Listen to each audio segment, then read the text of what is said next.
2 months after 9/11.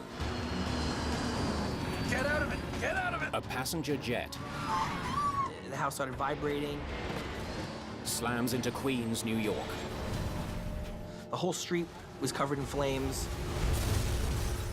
265 people are dead. What the hell happened? I will never forget this. It looked just like September 11th. We asked for air cover. New York City has that. Many fear the crash is no accident. Everybody thought it was a terrorist attack. This was probably the most complex investigation that I had ever directed. It came in fast and steep. Let's hope it's not what we think.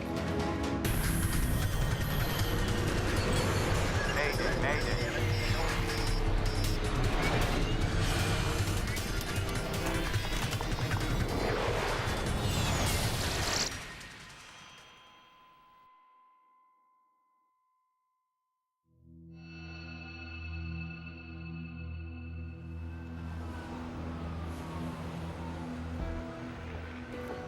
November the 12th, 2001.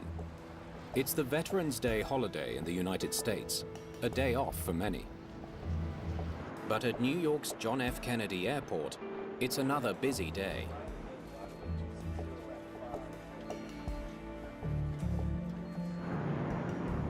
American Airlines Flight 587 is carrying 251 passengers en route to the Caribbean. I always pack too much. The crew is preparing the plane for takeoff. Your leg, you check the rudders. Rudders check. Okay. Taxi checklist is complete. Captain Ed States is a former military pilot who joined American Airlines 16 years ago. Leads on. Temperature check. I'm just gonna double check the winds here. First Officer Sten Molin will be the pilot flying today. 101.1. Winds checked. He and the captain had flown together quite a bit before and liked flying together. So in that aspect, this was a normal trip. Takeoff data is set.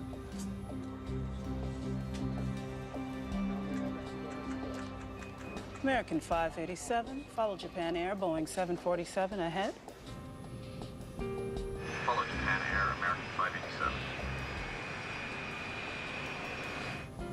Well, ladies and gentlemen, at long Last, we're number 2 for takeoff. Immediately after takeoff, we'll be in a left-hand turn, heading for the shoreline. About 2 or 3 minutes, it'll be our turn to go. Flight 587's flight plan takes it out over New York's Jamaica Bay before heading south to the Dominican Republic. Everyone on board is looking forward to swapping the bleak November weather for the heat of the Caribbean. One passenger has even more reason to be thankful. 2 months ago, on September the 11th, Hilda Mayor survived the attack on New York's World Trade Center.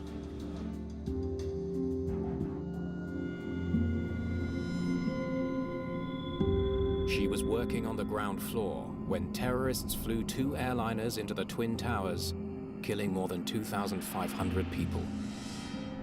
9/11 was perhaps, well, not perhaps, was the biggest terrorism event that had occurred in U.S. territory. September 11th was a day that I don't think anybody who lives in New York will ever forget. It was a day that changed not only the city, but the whole world. I think everybody was in a total state of shock. And I think that shock lasted for months and months and months.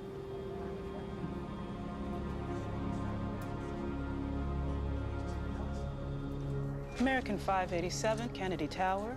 Caution, wake turbulence, runway 31 left. Taxi into position and hold. flight attendants, prepare for takeoff, please.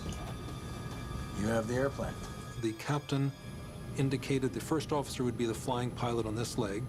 The captain designated him to fly the flight. That's routine. It's the captain's choice. American 587, runway 31 left, cleared for takeoff. The first officer asks about their distance behind the plane that just took off. You happy with that distance? We'll be all right once we get rolling. He's supposed to be 5 miles by the time we're airborne. That's the idea. So you're happy. Lights? Yeah, lights are on. Takeoff checks complete. I'm on the roll.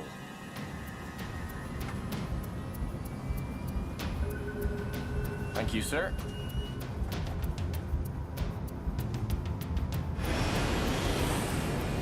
They perform the takeoff. It's all done professionally. It's all done by standard procedures.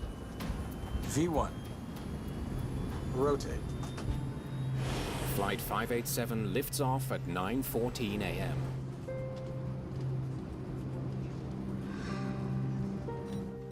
American 587 Heavy, climb and maintain 13,000. In the homes below, residents of Queens, New York hear the familiar sound of jets overhead. Planes, take off and land. They fly right over the peninsula every 45 seconds. It was just a normal thing. A patch of turbulence rocks the plane. Oh boy. Max power. You all right? Yeah, I'm fine. Hang on to it, hang on to it. Let's go for power, please. 2,300 feet above the ground. Disaster strikes.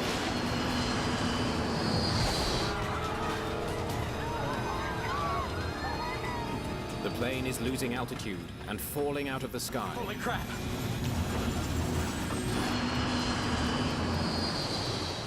There are 31,000 kilograms of flammable jet fuel on board. What the hell are we into? And the plane is heading straight for the houses of Queens, New York. The sound at first was just a normal airplane flying above. I was still in bed, kind of half sleeping, half awake. As it started to get louder, that's when you felt a little vibration. We're stuck in it. Tower, look to the south. There's an aircraft crashing. Airplane going down. Get out of it! Get out of it! Get out of it!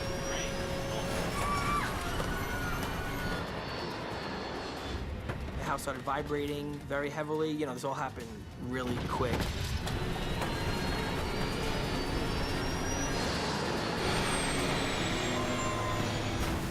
The fuel ignites a massive fireball, engulfing several homes.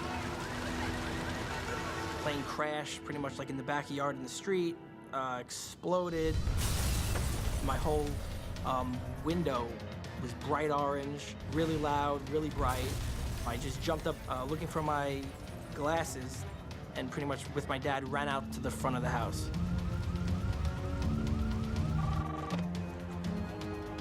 Are you missing any flights?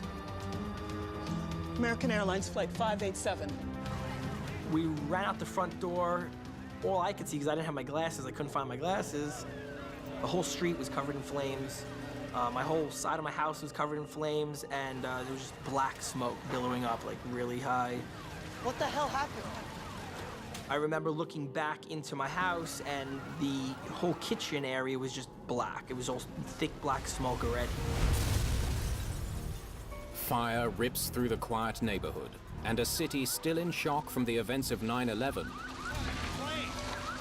is plunged back into fear and chaos. See my eyes and I scream, everybody go out! It's back up. It looks like a war zone. Jason's mother, Lois, is driving to work when she gets the most terrifying call of her life. My husband was screaming hysterically into the phone, "The house is burning down, the house is burning down, come home." And in those moments, I went into a state of panic, thinking I didn't know where Jason was. I drove towards Rockaway, and I will never forget this. It looked just like September 11th. All I saw was the black smoke and the flames for like what looked like a mile. The whole area looked like it was on fire. Then I realized that my house was like gone. And I was just I was in total shock. We're over here! I heard Mark and Jason scream, "We're over here." And I turned around and I saw them and I ran over and I almost fainted. Then I remembered screaming to them what happened, and they're telling me a plane crashed. The horrific scene seems to echo the events of September the 11th. All 260 people on board the plane are dead, as well as 5 people on the ground. Everybody thought it was a terrorist attack. Many people fear the worst.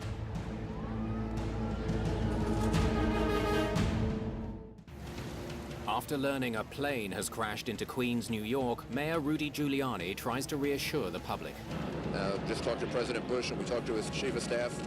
We asked for air cover. New York City has that. The airports have been closed for a while. And I talked to the governor, and just as a precaution, we're going to close the bridges and tunnels for an hour or two. I thought it was a terrorist attack because I couldn't imagine a plane just falling out of the sky. Why would anybody want to crash a plane into Rockaway? For the second time in 2 months, New York airports are closed. All flights are grounded, stranding thousands of terrified passengers. Fearing the crash is another act of terrorism, the FBI immediately sends a team of agents to investigate. Send anyone who saw what happened over to me, okay? Barry Morn is the assistant director of the FBI's field office in New York City. 8 weeks earlier, he was at the scene when the World Trade Center collapsed. He pulled his team out just before the Twin Towers came down. We were still heavily involved in the investigation of 9/11. So when I heard about it, I immediately got concerned as to, was this another terrorist attack? But the FBI isn't working alone. This is first and foremost a plane crash. This investigation is being led by the National Transportation Safety Board to make sure that the facts are fully known to the American people. The NTSB sends its own team of experts to Queens. They face a daunting challenge. A passenger plane and 4 houses demolished. The two agencies are searching for clues that are going to be very hard to find. This was probably the most complex investigation that I had ever directed. Robert Benson is a 17-year veteran of the NTSB. He has investigated 30 major accidents. He's in charge of a team of 21 investigators. We like to think we enter any investigation with an open mind, but we're all human beings. And this accident occurred so close to the tragedy of 9/11 that we naturally jumped to conclusions. Then we had to force ourselves to back up and carefully study the evidence. Make sure it's all in one place. Murphy, how are you? Inspector Murphy, Agent Mon, FBI. Investigator Brian Murphy is the NTSB's structures and materials expert. He's a veteran of many crashes, but this one hits close to home. He has close ties to this neighborhood. I hadn't given it much thought until I had seen the church where we'd buried both of my grandfather and my grandmother. St. Dennis is right there. So, and then it came back, and when I walked over to 129th Street, I remembered, being a kid, and my cousins and I were all there. It came in fast and steep. Let's hope it's not what we think. The NTSB and the FBI will work the crash site together until one important question is answered. Was this terrorism, or was it an accident? Airplane parts go in the bins. Everything else stays here for now. The crash site is a chaotic mixture of household debris and plane wreckage.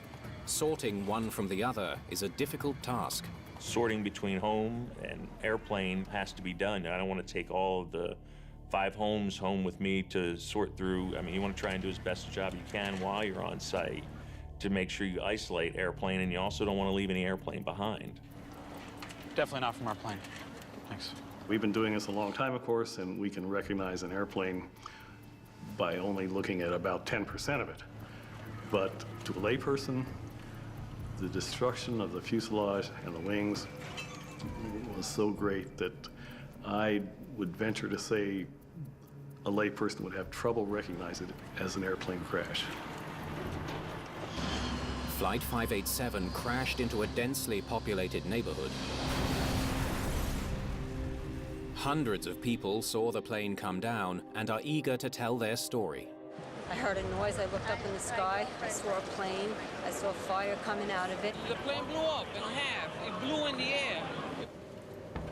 I was half asleep. It's a sound that got me up. It was real loud. Witness reports fuel concerns this was a terrorist attack. Some of the witnesses were saying they saw the plane explode in the air, that they saw a huge fireball, and sounding like it had been a bomb on board. If there was a bomb, there should be evidence of it in the debris. Experts would be physically examining all of the parts of the plane to see if there was any indentations or outward movement of the plane indicating that the explosion was inside and pushed everything out. Any chance this plane exploded from the inside out? And they weren't finding any of that. The twisted metal reveals no evidence of an explosion. But there are other signs to look for. They would be looking for any explosive residue in any parts of the plane, which would usually tells us that this occurred because of an explosion. Investigators take swabs from the debris and send them to be tested for explosive material. We did a number of other things too. We went over to the airport and we talked to the baggage handlers, we talked to the airline personnel. You know, did they note anything suspicious pertaining to the passengers on this flight? The two agencies could soon get the answers they need. Within a day of the crash, searchers find both the cockpit voice recorder and the flight data recorder. Hallelujah. Now let's see what secrets those boxes hold. While investigators wait for the data to be downloaded, they continue examining the wreckage for clues.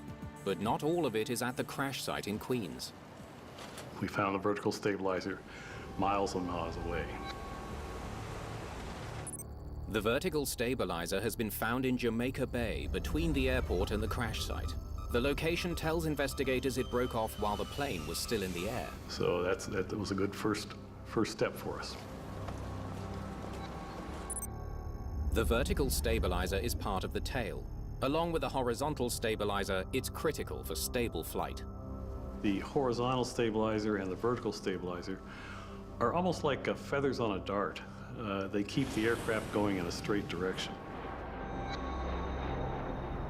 You can't fly without a tail. I mean, you can't. The airplane's going to go down. There's nothing you can do about it.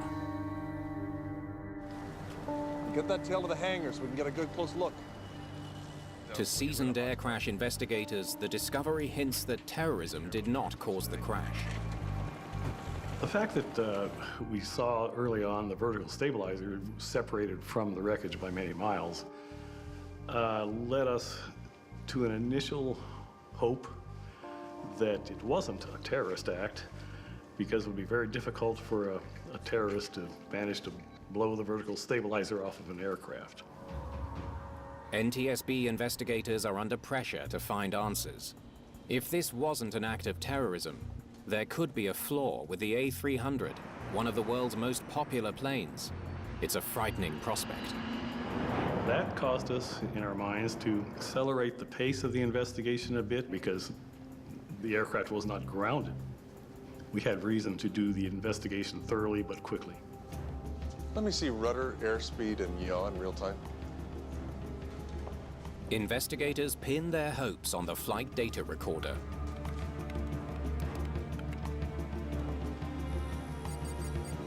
They immediately notice something unusual. Look at these rudder inputs.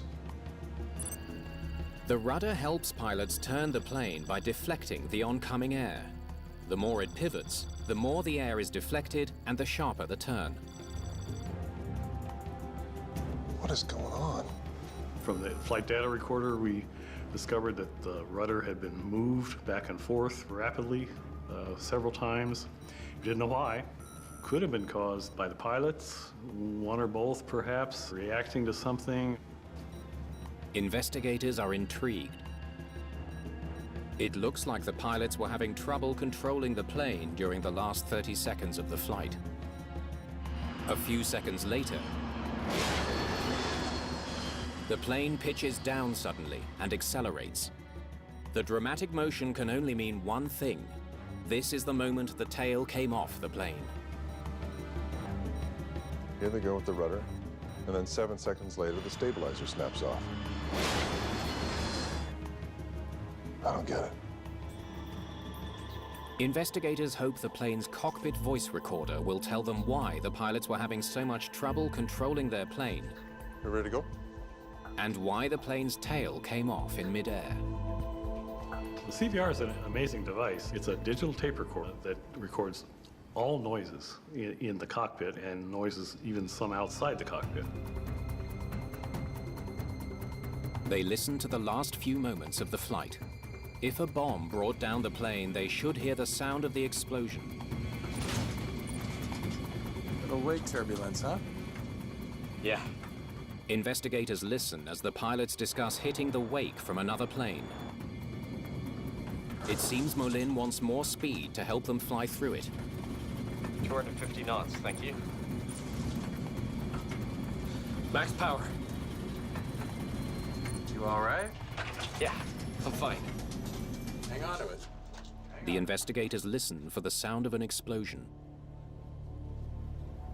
We heard loud pops and snaps, and especially loud noise. 1558. That's the tail coming off. They match the timing of that sound to the FDR data. And we could pinpoint exactly to the second when the vertical stabilizer came off. Holy crap! What the hell are we into? We're stuck in it! Get out of it! Get out of it! Get out of it! Onboard explosions also have a distinct sound pulse. I didn't hear anything that sounded like a bomb. And we didn't hear that on the CVR. There's nothing on the recording to indicate a bomb exploded on the plane. Not only that, but lab results confirm there's no trace of explosives on any of the debris. No signs of an incendiary device being on board. No claims of credit. No suspicious activity either at the airport or even with the passengers themselves. Nothing on the flight recorder? No explosion. This was in all likelihood either a mechanical error or a pilot error. I'm not surprised. It seems consistent with what we're finding. Once determination is made that it's not a criminal matter, Let's wrap it up, guys. We're done here. then we totally go away, actually. The FBI leaves the investigation in the hands of the NTSB. Once we could eliminate a terrorist act,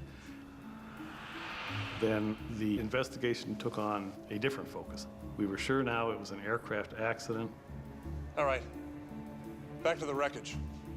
Let's figure this thing out. Investigators are faced with a puzzling question. How does a vertical stabilizer just fall off? I've been investigator in charge with the NTSB for, at that time, 20 years or so, and I had never seen anything quite like this.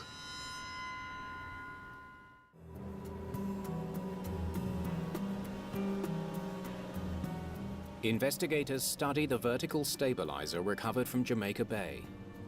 They look for any clues that might explain why it broke off. Here's a case where the vertical stabilizer failed during a routine flight. And this is a very rare event, and we're trying to understand what are the factors involved in it. As they take a closer look at the edge that broke away from the rest of the plane, they make a surprising discovery. The fitting just ripped apart. The vertical stabilizer is attached to the plane mainly by 3 pairs of fittings. For some reason, they all failed. It's a confounding discovery. The stabilizer is made of a modern composite material that's designed to be stronger than steel. Perhaps its strength has been overestimated. It was actually the first accident that we had investigated where a large composite component had failed. So that became a question in our minds. Composites are made by fusing more than 100 layers of carbon and glass fiber. Because they're both strong and lightweight, they're increasingly common in aircraft designs. Almost all aircraft, you're going to find some type of composite material on that airplane somewhere. Boeing plans to use carbon composite as the primary material for its new 787 Dreamliner. If composites can fail so easily, it could jeopardize the lives of thousands of people and cripple the airline industry. If it was a structural failure, it would affect not only the accident aircraft, but the entire Airbus A300 fleet. So if there was a design flaw in the aircraft, we needed to know that very, very quickly. Investigators comb through the manufacturing records of the downed A300. They discover some disturbing information about the stabilizer mounts. An investigation of the early manufacturing build records from this vertical stabilizer did reveal that after it went through its inspection, it actually was noted and determined that there was a large delamination. Delamination is the separation of the hundreds of layers which make up the composite. In other words, the material literally begins to peel apart. You would see a reduction in the strength of the overall piece of structure, quite possibly due to that delamination. Airbus had to repair the part before the plane was delivered to American Airlines. If the laminate failed before, perhaps it failed again. What you're worried about in your composite structure is barely visible impact damage. Cut it here, send it to the lab. Damage that's not able to be seen by the naked eye. Investigators study microscopic scans of the composite material, looking for evidence of delamination. It looks fine to me. They come up empty. There's no sign that the composite is peeling apart. If the material wasn't the problem, then perhaps it's the design of the mounts that's faulty. To test the design of the stabilizer mounts, investigators enlist the help of the manufacturer. Airbus was a great party to the investigation. They were very eager to get an answer, very eager to defend their product. All right, ready to start the test? Let's go. Investigators want to know if the fittings really can withstand 100,000 pounds of force as they're meant to. Stop it there. 100,000 pounds in holding. So far, so good. The fitting has met its design requirements. So this, in essence, confirmed the fact that the design of the vertical stabilizer attach points was good. But the test isn't over. Let's keep going. Investigators apply more pressure.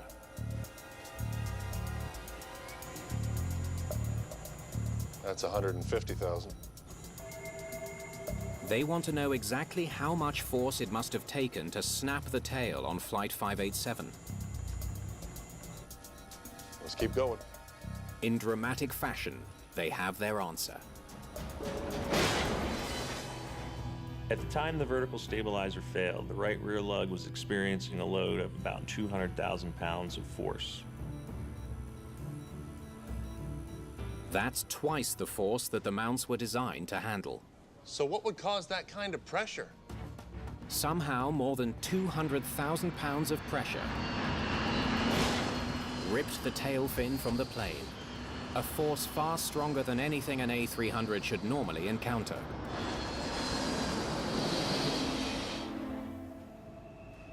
We knew, of course, from listening to the air traffic control tapes that the accident aircraft took off a minute and a half or 2 minutes after a JAL, Japanese airline, Boeing 747. A little bit of wake turbulence, huh? Yeah. The captain says, a little wake turbulence, huh? Could that turbulence have been strong enough to tear the tail from the plane? What the hell are we into? Wake turbulence is caused by the movement of air over and under the wing. When the two streams of air meet at the wingtips, they combine to create a powerful vortex that trails behind the plane. So you can almost imagine two tornadoes coming off the wingtips of an airplane. The effects of wake turbulence vary upon the size of the aircraft encountering the turbulence. Small planes face the greatest risk, especially when flying behind large airliners. The powerful turbulence can be catastrophic. Pilots are trained to avoid the wakes coming off planes ahead of them by staying back a safe distance. Investigators wonder if the pilots of Flight 587 miscalculated that distance as they waited to take off behind a jumbo jet. Japan Airlines 47 Heavy, runway 31 left, cleared for takeoff. The JAL flight took off at 11 minutes after 9. American 587, Kennedy Tower. Caution, wake turbulence, runway 31 left. Taxi into position and hold. You have the airplane. They had been cautioned about wake turbulence behind the 747 by air traffic, so they would all have been aware of it. A minute and a half later, Flight 587 was cleared to take off in the same direction. American 587, runway 31 left, cleared for takeoff. Investigators know the first officer was concerned about their distance from the 747. You happy with that distance? We'll be okay once we get rolling. He's supposed to be 5 miles by the time we're airborne. That's the idea. So you're happy? Lights? Maybe they got too close. If the pilots misjudged the distance to the plane ahead, I'm on the roll. Airport radar information should reveal their mistake. Investigators plot the paths and distance of the two planes. Never closer than 5 miles. They should have been fine. Their calculations show that Flight 587 was flying at a safe distance. The wake should be too weak to be dangerous. The separation was entirely within Federal Aviation Administration regulations. But after they hit the wake, the tail falls off. Was this some kind of super wake? Our job then became to figure out how strong the wakes were. Many factors can influence the intensity and direction of wake turbulence, the strongest of which is weather. Weather and wake turbulence go hand in hand in a sense. In fact, wake turbulence is almost a weather phenomenon. I mean, it's air movement. In a perfectly calm wind condition, for instance, the wake turbulence off of an aircraft goes straight back and affects anything straight behind it. If you have a crosswind, the wakes off the tips of the wings actually blow with the wind. They remain rotating, but they move. Winds were just 11 knots. Investigators discover that there was very little wind as Flight 587 took off. That may have made things worse. There was no wind to help dissipate the vortex. NASA scientists conduct a study to determine exactly how strong the wake would have been. They said at the time of the encounter by the accident aircraft, the wake from the 747 had dissipated 20 to 40% or so. The vertical stabilizer can withstand almost 200,000 pounds of bending force. Even at full strength, the wake from a 747 should not be strong enough to snap the tail off an A300. At 80% of its strength, it could not have done any damage at all. Not even close to what it would take to rip the tail off an Airbus. Investigators return to the best clue they have, the unusual rudder movements. 11 degrees left. 11 degrees right. We saw the rudder go back and forth to its maximum deflection several times very, very rapidly. As of this point, we still didn't know why, but that was something that raised our eyebrows. 11 degrees left. 11 degrees right.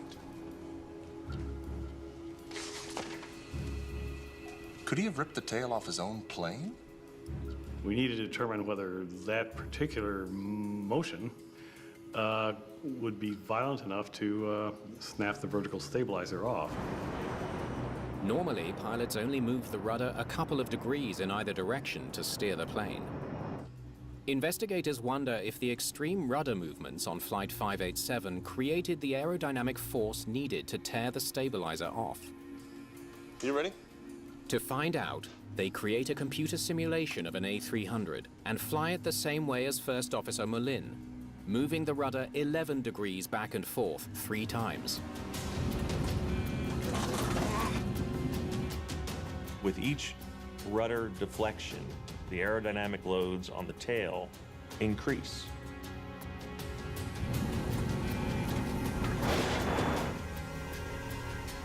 There. That would have done it. And it was those increasing loads that caused this. They concluded that it was the inputs that were being made on the controls that led to the structural failure, and then no other factor. Well, he's doing it to himself. And by way of analogy, you stick your hand out a car window going 60 miles an hour, and you can feel it being pushed backwards. Well, try sticking your hand out the window when you're going 250 miles an hour. Well, you probably lose your hand. What was he thinking? The discovery finally explains what happened to American Airlines Flight 587. But it doesn't explain why. So now we've eliminated several items, and we're starting to look at the actions of the flight crew very carefully. It's clear the pilots should have had no trouble handling the amount of wake turbulence they experienced on takeoff. Our studies through NASA indicated that the strength of the wakes were not that severe. They were easily manageable. Normally in wake turbulence, an airplane, especially as large as an A300, can respond itself to the wake turbulence. There's a momentary discomfort. Oh boy. And then the airplane resumes normal flight. But that's not what happened on Flight 587. Little wake turbulence, huh? The captain commented a little wake turbulence. Yeah. He may have been questioning the first officer's response, and he was just saying, you know, it was not that big a thing, was it? You all right? Yeah, fine. What's surprising was the first officer's response. There really should not be a call to have that kind of aggressive actions to it. They don't understand why an experienced pilot would move his rudder so violently to fly out of the wake.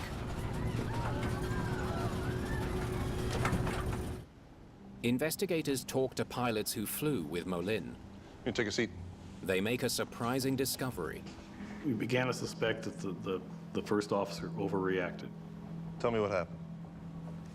There was one unusual aspect that was disturbing, that he had a history of responding very aggressively to wake turbulence. He did the same thing 7 years ago. He moved the rudder pedal quickly back and forth. The captain said that he was shocked by this. He was overworking the rudders. He said, "Why did you do that? Why did you respond like that?" And according to the statement, the first officer said they taught us to respond like that in the training. Is it possible that the airline is teaching their pilots such a dangerous maneuver? Investigators have to find out before another pilot makes the same mistake. Get out of it! Get out of it! Holy crap! Investigators believe the first officer was following his training when he overreacted to wake turbulence. They discover that one of the situations Molin trained for likely taught him a dangerous lesson. American Airlines pilots are trained to recover from steep rolls, up to 90 degrees wing down, an almost unheard of occurrence. This isn't what happens in flight. You recover much quicker. You roll the airplane 5 degrees and then you put it back. You never let it get to 90 degrees. There's no history of this. Wait for 90 degrees. To make the exercise more effective, unfortunately, the simulator was programmed not to respond to any pilot inputs within the first few moments. Recover now. Recover now. The only way to recover is with sustained rudder inputs. That's a situation I never want to be in. Investigators wonder what trainees were told about the cause of the sudden upset. And what did they say would cause such a situation? Well, that explains everything. It was an example of training that did not equate to reality. They learned that some trainees were presented with an impossible scenario. For this drill, there's a Boeing 747 just ahead of you. When you encounter his wake, the upset will begin. They were told that wake turbulence would induce the sudden roll. The wake turbulence rarely tilts you more than 10 degrees in any direction, and it's easily recoverable. Unfortunately, the exercise was exaggerated. The airplane banked one direction a little bit and then went very strongly to 90 degrees, which is a tremendous bank in the opposite direction. We determined that they were actually providing, inadvertently, providing some negative training to their pilots. That led us to the conclusion that he overreacted, and we had the reasons why. Little wake turbulence, huh? Yeah. First Officer Molin was trained to believe that severe wake turbulence could cause a catastrophic upset.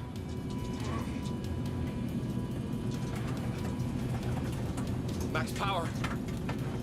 You all right? The captain asks him, "Are you all right?" And it's noteworthy that the captain does not add max power.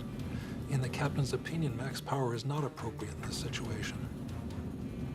The first officer began responding with wheel back and forth and accompanied by rudder, back and forth rudder. Hang on to it. Hang on to it. He thought it was some outside turbulence or something else that was happening, and he was making opposite controls and was fighting himself and didn't know that it was actually his inputs that were causing the problem. First officer overreacted on the rudders. He didn't let the aircraft stabilize in one position or the other, so it hits a stop and then whips itself back and forth, and this creates huge loads on the vertical part of the fin. The first officer's actions stressed the vertical stabilizer until it breaks under the strain. What the hell are we into? Get out of it! Get out of it! Get out of it!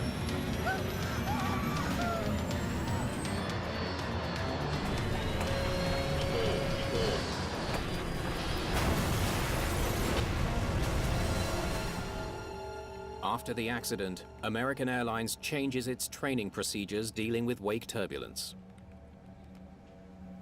Once it became clear that some negative training was going on, American Airlines, to their credit, revamped the program to prevent this type of activity.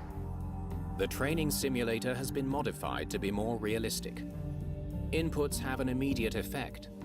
Pilots are now taught not to use the rudder at high speed.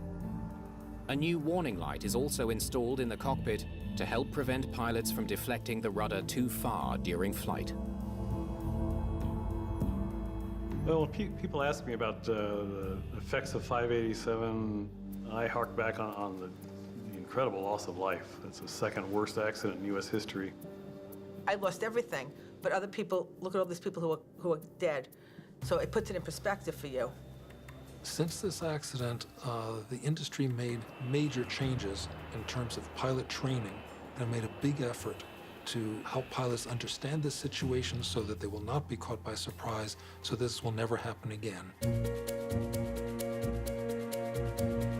Don't miss Incredibly Small World, the eye-opening series that reveals the amazing lives of people with dwarfism across the globe, premiering tomorrow at 9.